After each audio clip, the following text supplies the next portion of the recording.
আসসালামু আলাইকুম। আয়েশা খাতুন 707 এর পক্ষ থেকে আপনাদেরকে সকলকে জানাচ্ছি আন্তরিক মোবারকবাদ। আজকে চলে আসলাম অত্যন্ত গুরুত্বপূর্ণ একটি ভিডিও নিয়ে। ভিডিওটি শুরু করার আগে আপনাদের কাছে অনুরোধ, ভিডিওটি না টেনে সম্পূর্ণ দেখবেন।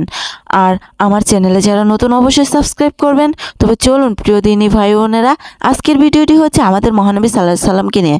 আমাদের মহানবী হযরত মুহাম্মদ সাল্লাল্লাহু আলাইহি সাল্লাম 12 রবিউল আউয়াল সোমবার সুবহে সাদিকের আলো প্রকাশের সময় আরবের মক্কা কুরাইশ গোত্রে বনু হাশিম বংশে 570 জন্মগ্রহণ করেন।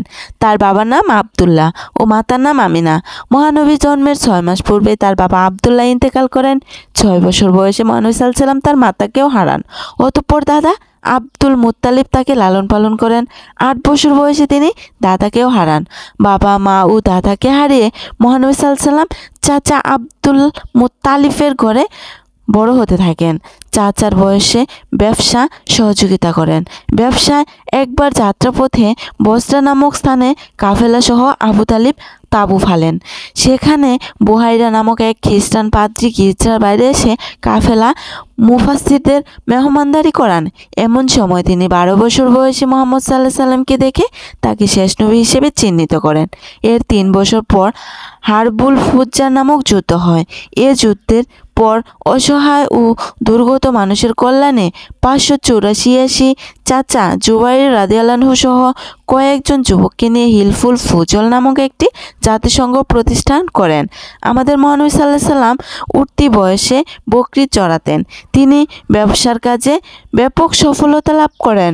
সমগ্র নগরীতে তিনি সত্যবাদী ও সততা আমানতকারীদের এই খ্যাত অর্জন করেন যে সমাজে লোকরা তাকে আল আমিন সত্যবাদী উপাধিতে ভূষিত করেন। 25 বছর বয়সে তিনি 40 বছর বয়স্কা বিদুষী হজরত খাদিজাতুল কুবরাকে বিবাহ করেন।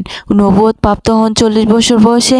তৎকালীন সময় সমস্ত ভ্রান্তি ও অর্থনৈতিক জীবনের কালেমা দূর করে তিনি দেশে দেশে শান্তি প্রতিষ্ঠান করেন।